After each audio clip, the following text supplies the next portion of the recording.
our big pregnant mama. She's probably got triplets in there. Cody, Cody, Cody. Come on, Spider. Come on, Spider.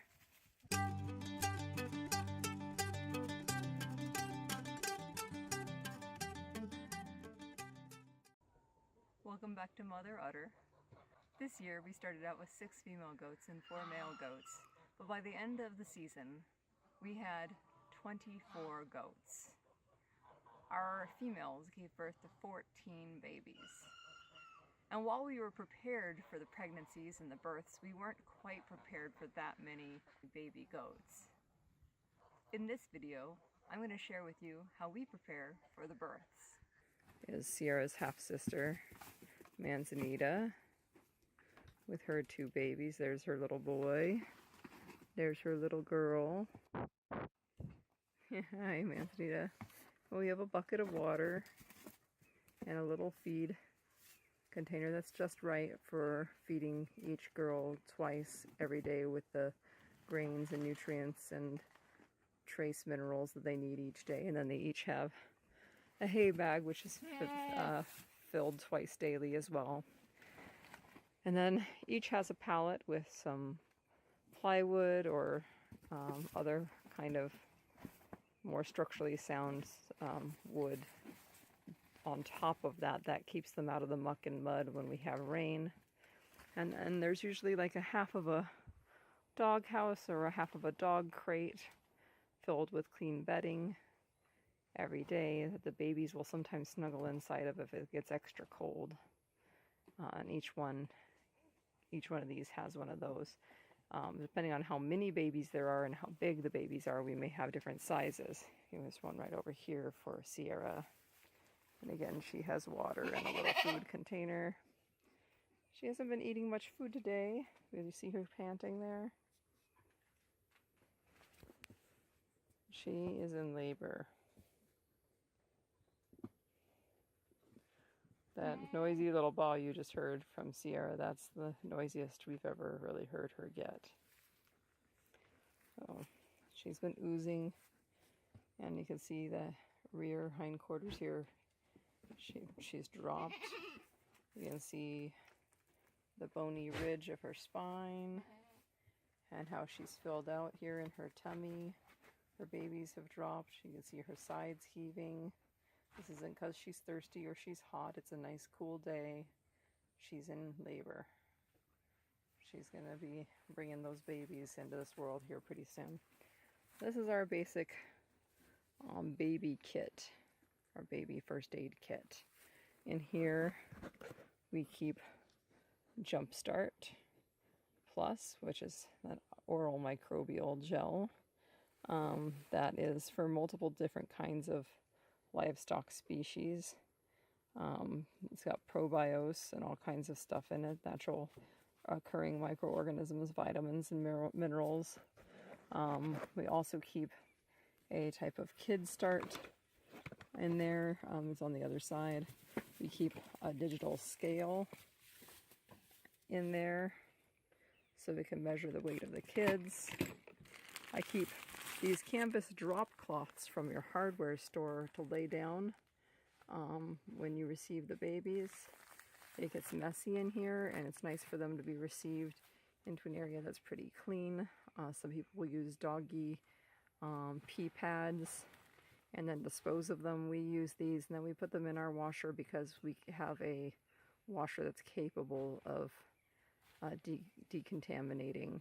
It gets it gets up to 99.9 degrees, and it's got a sanitized cycle on it. So we use these to do that because we can sanitize them, and they're really inexpensive. They're just a couple of bucks, and it's worth it because they're eco-friendly. Inside the bag, we have a quiet hair dryer for really cold nights. We have a puller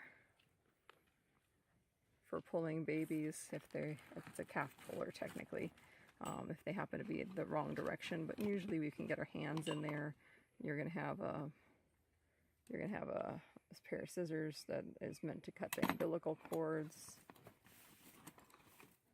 You also should have some dental floss in there, unflavored, some general lube so that you can get your hands in there if you need to.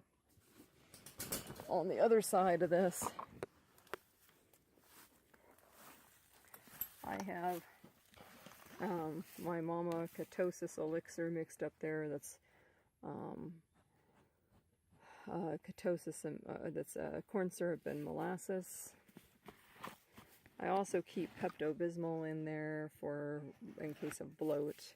And we have betadine solution, which we've already mixed up a betadine with water in one of these containers for dipping umbilical cords.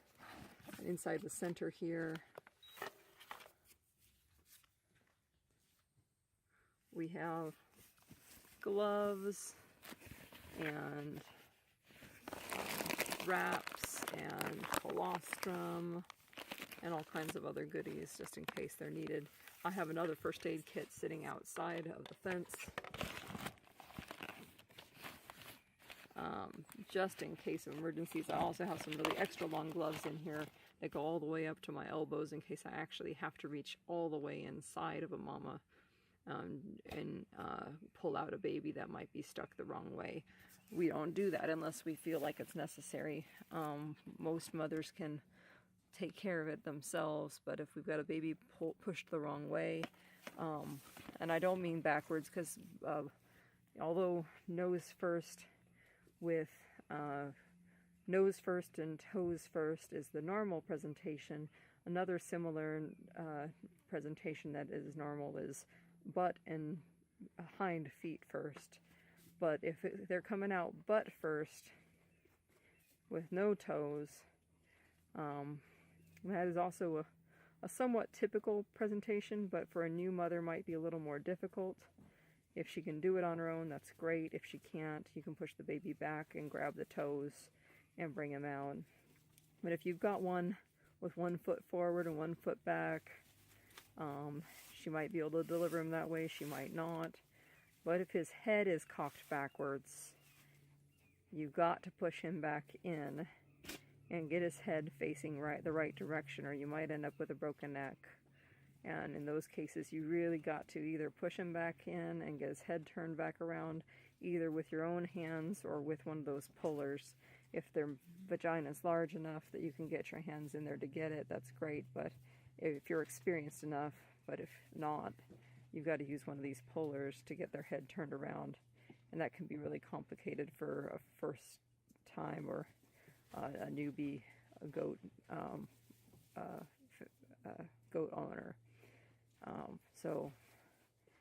If you've got enough experienced goats in your herd who have given birth before, you're going to be able to get your hands in there and help them out. But if they're all newbies, they're going to be pretty tight and they're going to have a hard time with that. So it's good to have these tools on hand, especially if you live in the middle of nowhere and there are no very experienced people around that you can call upon when the time comes.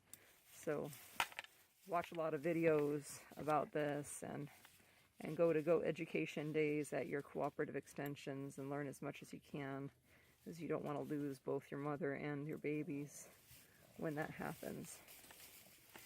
So I'm going to hang this back up here.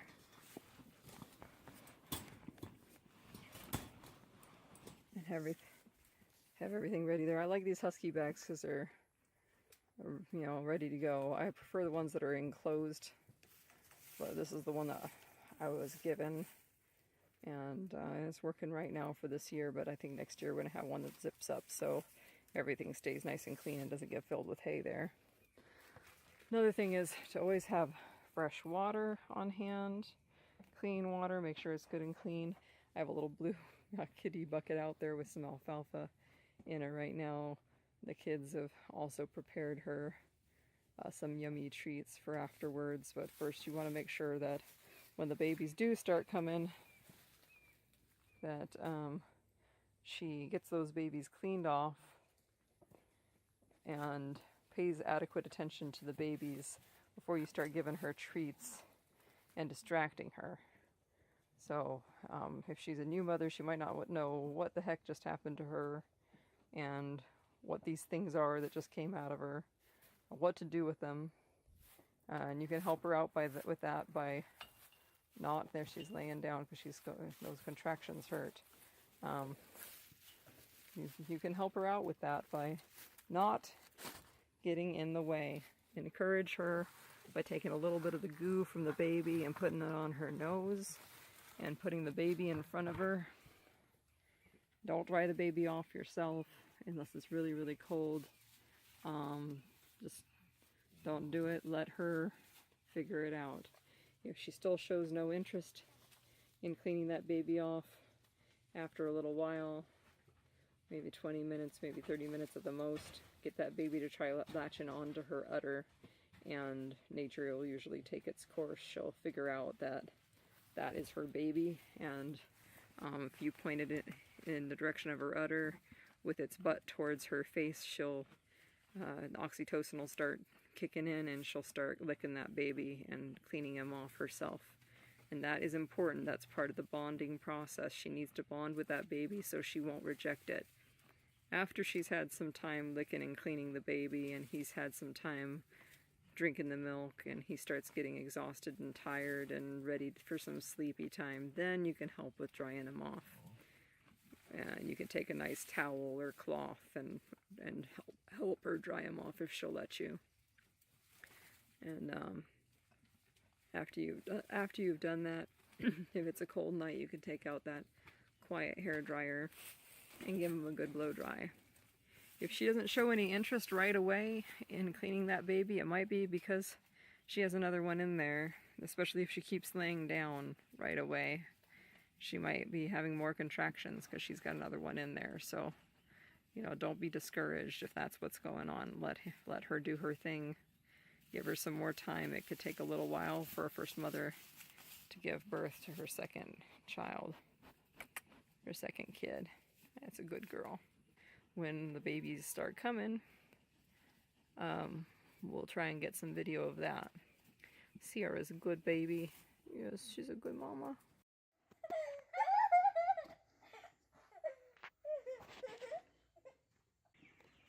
Hey Rowan, how do you keep a buck from charging?